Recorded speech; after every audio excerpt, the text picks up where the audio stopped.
ओम नमः नमो जैनाणम। तीर्थंकर भगवान महावीर स्वामी की जय। संत श्रोमणी आचार्य गुरुवर श्री विद्यासागर मुनिराज की जय।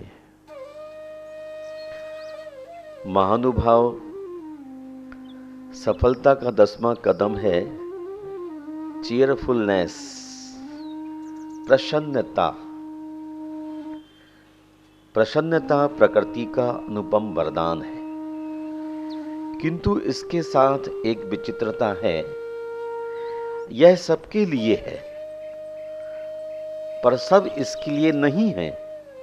कारण जो परिस्थितियों से सामंजस्य बैठाना जानता है, प्रसन्नता उसके साथ परछाई की नाई स्वतः चली आती है। और जो सामंजस्य नहीं जानता, उसे वह मृग तृष्णा जैसी दौड़ाती है, फिर भी हाथ नहीं लगती। प्रसन्नता जीव मात्र की निधि है, मूलभूत पूंजी है, संपत्ति है। इसी से संपन्न श्रीहीन निर्धन भी धन कुबेर है, और इससे रहित धन कुबेर भी निर्धन है। जो जितना प्रसन्न है वह उतना ही सुखी और धनाढ्य है, तथा जो जितना नाखुश अप्रसन्न है वह उतना ही दुखी और दरिद्र है। जिस व्यक्ति की चाहत की डोर जितनी छोटी होगी वह उतना ही प्रसन्न होगा, क्योंकि चाह चिंता को जन्मती है। फिर ये दोनों माँ बेटी, चाह और चिंता, इंसान को घुन की तरह पूर्णता खोखला कर देती है। इन्हीं खोखले छिद्रों से जीवन भर का संचित प्रसन्नता का अमृत बह जाता है। प्रसन्नता एक प्रेरणा है। कुछ इंसान कई कई दिनों तक अनवरत अनथक पुरुषार्थ करके भी नहीं थकते, और कुछ लोग आधा घंटा काम करके ऐसे थक जाते हैं मानो भागीरथी खोदकर आए हों।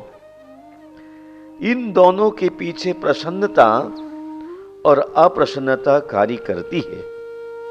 प्रसन्नता वातावरण को प्रभावित करती है और शुद्ध हर्षमय बनाती है। इसलिए प्रसन्न वातावरण में कार्य क्षमता बढ़ जाती है। प्रसन्नता की प्रसन्न दृष्टि से जीवन से निराश और हारे थके प्राणियों को पुनः प्राणवायु, संजीवनी शक्ति एवं नई ऊर्जा प्राप्त हो जाती है। तथ्यतः प्रसन्नता एक मनोदशा है। कोई सूखी 2 रोटियां खाकर चूते छप्पड़ तले भी प्रसन्न है, एवं कोई 56 भोग खाकर विशाल अट्टालिकाओं में भी दुखी है, चूंकि व्यामोह के विशाल मेघों ने प्रसन्नता के आदित्य को अपने श्यामल आंचल में छिपा रखा है। सत्संगति का संसक्त झंझावात ही उसे मेघों की कैद से छुड़ाकर जगत को प्रसन्नता के आलोक से आपूरित कर सकता है। ऋषि वचन है, कर्म भूमि में उत्पन्न हुए हो, अतः कर्म की भूमि में संतोष के बीज को धर्म के जल से सिंचित कर आनंद, खुशी और प्रसन्नता के फल प्राप्त करो। इन फलों का आस्वाद लेने के लिए जरूरी है कर्म सिद्धांत को समझें और अपनी चाहत को छोटा करें।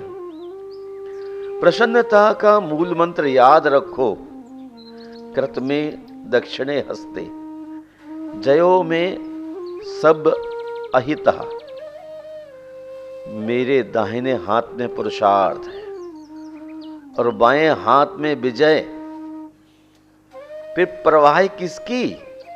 विश्वास कीजिए, प्रसन्नता आपके चरण पखागरेगी, आपका सर्वांग अभिषेक करेगी। इसे अपना कर तो देखिए, तपता जेठ मन भावन सावन बन जाएगा। झुलसती दोपहरी बासंती सांझ बन जाएगी। प्राणों की बंजर घाटी मनहर वृंदावन बन महक उठेगी। सच कहूं तो प्रसन्नता के साम्राज्य में जीवन कंचन सा पवित्र हो जाता है और मरण पवित्र हवन सा। यहां आकर सारे व्यंग बाण अभिनंदन गीत गाने लगते हैं। ऐसे महान गुणान्वित महिमा मंडित रिद्धि प्रदायी प्रसन्नता महादेवी का कृपा पात्र बनने के लिए हमें स्वेच्छा उन्मूलक मार्ग पर चलना होगा, जिसका नाम है अच्छाई का पथ। अंग्रेजी का एक नीति वाक्य है, bonds may please the mind, but they hurt the soul will but choose gratify both mind and soul। यानी बुराई मन को खुशी देती है परंतु आत्मा को दुख होता है। अच्छाई मन और आत्मा दोनों को ही सुख देती है। इस दुख और सुख के द्वंद्व को गहराई से समझने की आवश्यकता है। यदि महावीर की दृष्टि से इन दोनों विरोधी तत्वों को समझने की चेष्टा करते हैं तो पाते हैं कि पहला तत्व बुराई हिंसा है, अधर्म है, क्योंकि यह कसायोत्पत्ति का प्रमुख कारक है। और दूसरा तत्व अच्छाई अहिंसा है, धर्म है। चूंकि इससे प्रसन्नता आह्लाद एवं आनंद का प्रादुर्भाव होता है। अच्छाई शुभ भावों की कारिका है, बुराई हमारी शत्रु है, अच्छाई मित्र है, जिसकी संपुष्टि आचार्य श्री समर्थ भद्र स्वामी जी करते हैं। पाप मरातिर बंधो बंधुर जीवस चेति निश्चिन बन। यानी आत्मा का अपकारक होने से पाप आत्मा का आराती अर्थात शत्रु है और धर्म जीव का उपकारक होने से उसका बंधु है। ऐसा विचारवान पुरुषों को जानना चाहिए। बुराई का अर्थ है कुटेव, अधर्म, अप्रशस्त कर्म अथवा कहिए पाप, विषम या कि बदनीयत से किया गया कर्म, जिससे मन का झूठा दंभ संपुष्ट होता है, जो क्षणिक सुखाभास भी कराता है, किंतु आत्मा के भीतर ही भीतर एक दर्द, एक कसक, एक टीस कसकती रहती है, जिससे वह भीतर ही भीतर घुलता रहता है। उसकी प्रसन्नता पर कुढ़न का ग्रहण लग जाता है। उसके भीतर प्रतिपल पलने वाली भाव हिंसा कालांतर में जब उग्र रूप धारण कर भड़क उठती है, तब द्रव्य हिंसा जैसी घृणित घटनाएं घट जाती है। इसलिए महावीर का अमृत उवाच है, बुराई से बचो, अच्छाई के पथ पर चलो। अच्छाई का मतलब है नेक नियत से किए गए प्रशस्त धर्म कर्म, जिससे कर्ता को प्रसन्न होता ही है, जिससे कर्ता तो प्रसन्न होता ही है, संपर्क में आने वाला हर भोक्ता और दृष्टा भी प्रसन्नता से स्नात हो जाता है। महावीर ने कहा है, धर्म वही है जो हंसता हुआ हो। रुलाने या दिल दुखाने वाले हिंसक तत्व धर्म नहीं हो सकते। इसलिए महावीर के धर्म का पहला पायदान है आह्लाद, प्रसन्नता।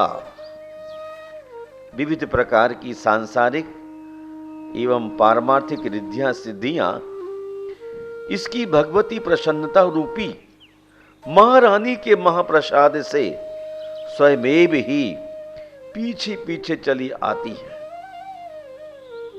महानुभाव, प्रसन्नता का एक प्याला ही पर्याप्त है। जिसने इसे पी लिया उसे न इस लोक की चिंता है न परलोक की परवाह है।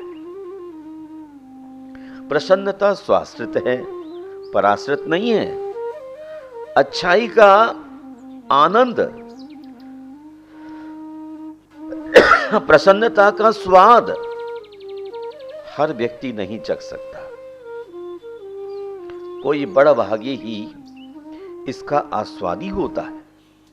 ठीक वैसे ही जैसे कोई सूरमा ही शिकार करता है, बाज पक्षी नहीं। वह सिर के शिकार को क्या जाने, हर परिस्थिति से दो दो हाथ करता हुआ यदि वह अकेला ही चल पड़ता है तो उसके आनंद की आभा से प्रभावित सैकड़ों उसके अनुचर हो जाते हैं। विमल मित्र की यह पंक्ति ऐसे ही मौके पर खरी उतरती है। वे कहते हैं कि दुनिया में जिसे जुआ खेलने की कला यानी दूध कला आती है, वह फूटी पाई लेकर भी खेल सकता है। उसके लिए सारे रास्ते खुले हैं। इसी प्रकार हर परिस्थिति में जिसे हंसना खुश रहना आता है, वही इस असार संसार में सार लूट सकता है।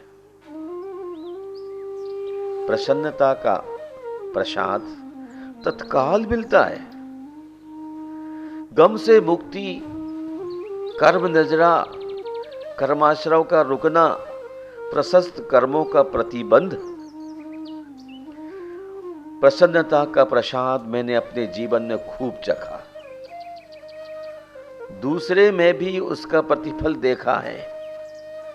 एक घटना प्रासंगिक है, कहना चाहूंगा आपको। एक महिला अपने पति को लेकर मेरे पास आई। शिकायत नुमा स्वर में बोली, महाराज श्री, इन्हें समझाइएगा। मैंने कहा, क्या बात हुई? इतने समझदार को क्या समझाना? वही बोली, इनकी आदत से मैं, मेरे बच्चे, इनके माँ बाप, परिवार, आस पड़ोस, ऑफिस, दुकान सभी परेशान हैं। बात बात पर कुड़ पड़ते हैं। कुड़न इनका स्वभाव बन गया है। इनकी इसी आदत के कारण हर गति क्रम अव्यवस्थित हो जाता है। लोग इनका मजाक उड़ाते हैं और इनके पास आने में भी कतराने लगे हैं। इनकी चिड़चिड़ाहट निराशा में ढलने लगी है। मुझे डर लगने लगा है कहीं डिप्रेशन की स्थिति में ना आ जाएं। मैंने मुस्कुराते हुए चुटकी ली। क्या करूं? इस दुनिया में दो खास किस्मों के आदमी हैं। एक तो वे जो फूस की आग की तरह झट से जल भी उठते हैं और चटपट बुझ भी जाते हैं, और दूसरे वे जो सदा सर्वदा उनके पीछे पीछे चलकर आवश्यकता अनुसार उन्हें फूस भी जुटाते रहते हैं। वह कुछ आश्वासित भी हुआ और कुछ सक पकाया भी, क्योंकि उसके चेहरे पर दोनों भाव साफ साफ उभर आए थे। मैंने उससे बड़ी आत्मीयता से पूछा, भाई साहब, आपको हंसना अच्छा लगता है या चिड़चिड़ा कुढ़ना? वह सहज मुद्राएं बोला, कुढ़ना कैसे अच्छा लगता है? मैंने प्रति प्रश्न किया, फिर आप कुढ़ते क्यों हैं? वह बोला, कुछ लाचार हूं, कुछ हालात भी ऐसे बन जाते हैं। मैंने कहा, लाचार किसने बनाया और हालात कौन बनाता है?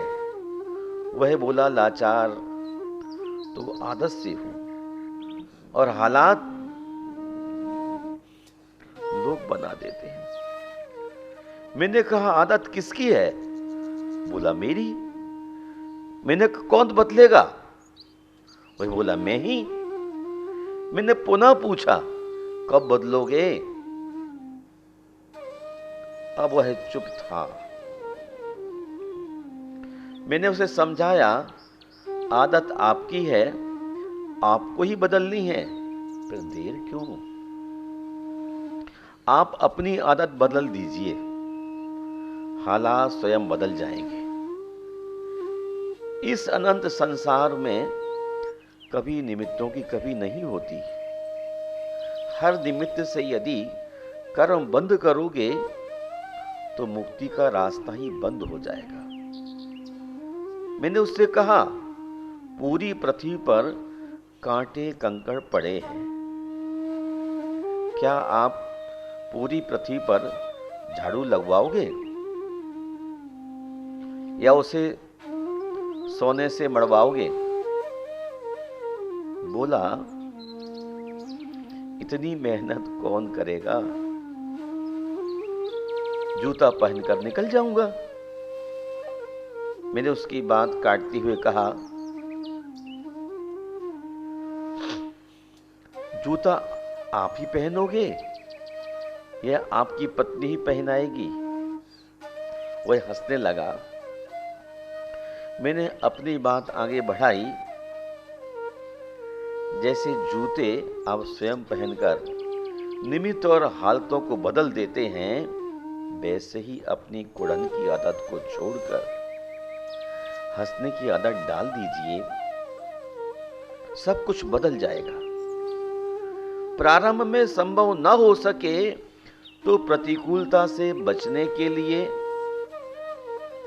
वहां से हट जाइए और शांति से सोचिए, नियति को यही मंजूर था,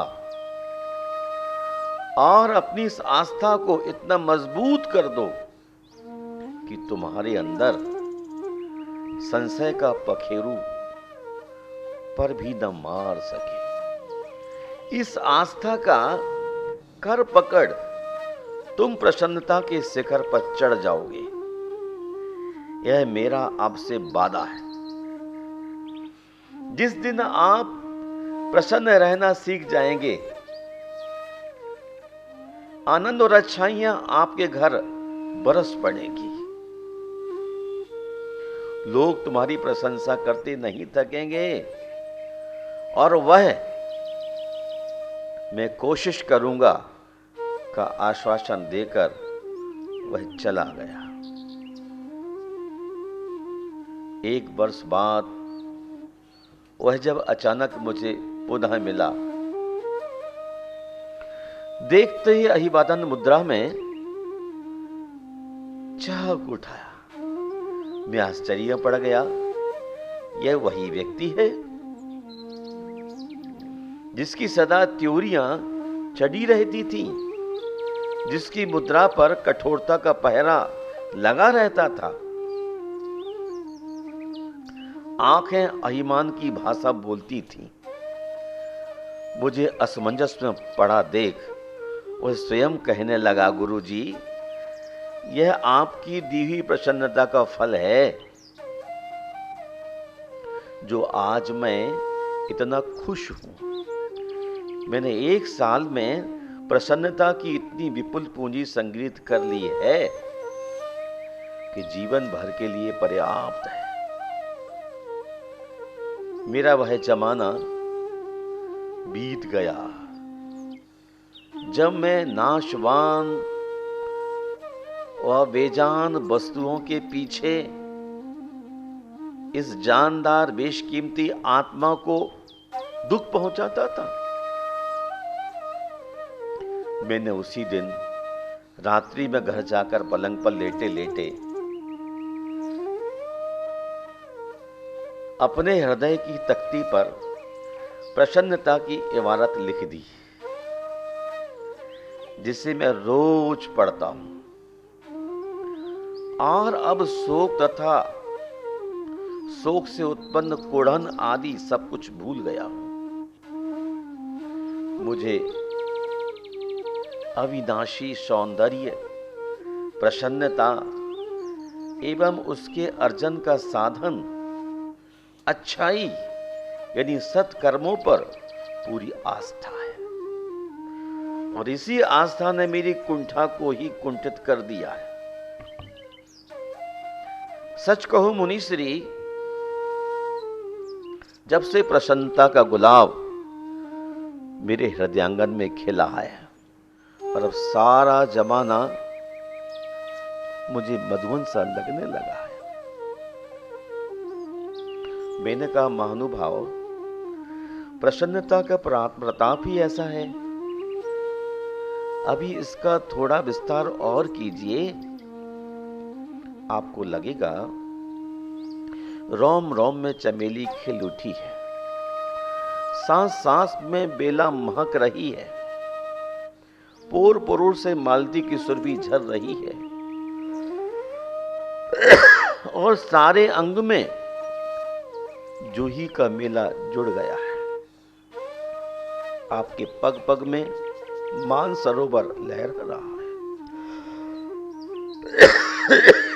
और डगर डगर पर कदम्ब की छाया का मधुर बितान तना हुआ है।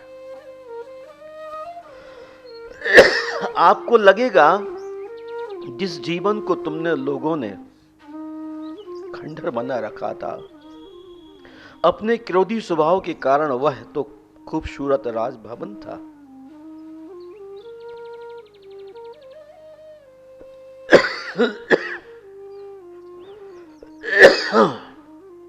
बिल्कुल सच कहा आपने। और एक शेर द्वारा अपनी कृतज्ञता ज्ञापित करता झूमता हुआ प्रणाम करवाए चला गया। उसके अंतिम शब्द मेरे प्रवास कक्ष में घूम रहे थे। आपने तो मेरे नरकी जीवन को स्वर्ग बना दिया। करूं मैं दुश्मनी किससे?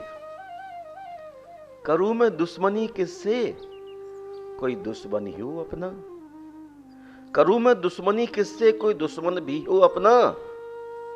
मोहब्बत ने नहीं दिल में जगह छोड़ी अदावत की। कितना कड़वा सच उसने अनुभूत किया। बुराई से इंसान का मन ऊब ही जाता है। अच्छाइयां विस्तार प्रवाह बना रहता है। नया जोश, नया आनंद निरंतर झरता रहता है।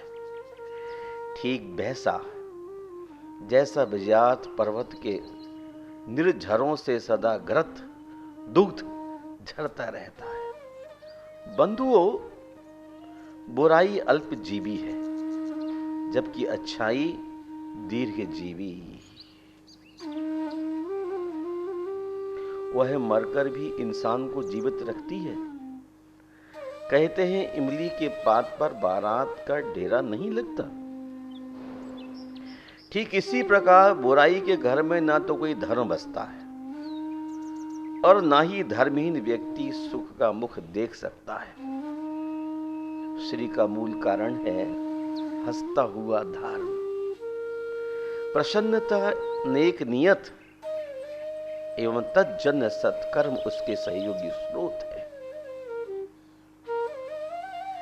यह संसार स्याह रात है, मिसालें दिलों की जलाए रखो। किसी कवि ने कहा है, we have produced a world of contact bodies and disconnect minds. अर्थात हमने अब तक इस संसार में शरीर को तो संतुष्ट बनाया है, किंतु मन मस्तिष्क को असंतुष्ट रखा है। अब इससे विपरीत कर्म करो, इसी में पुरुषार्थ की महानता है। सदैव पुरुषार्थ की विजय होती है। जो पुरुषार्थ के पथ पर चलते हैं उनके जीवन में हरदम प्रसन्नता होती है। मेरा आपको बहुत बहुत आशीर्वाद है। आप पुरुषार्थ करते रहिएगा और अपनी जीवन बगिया को प्रसन्नता के पुष्पों से सजाइए, ताकि आपके प्रसन्न गुलदस्ते को देखकर औरों के गुलदस्ते भी खिल उठे। जय बोलिए गुरुवर आचार्य विद्यासागर मुनिराज की जय।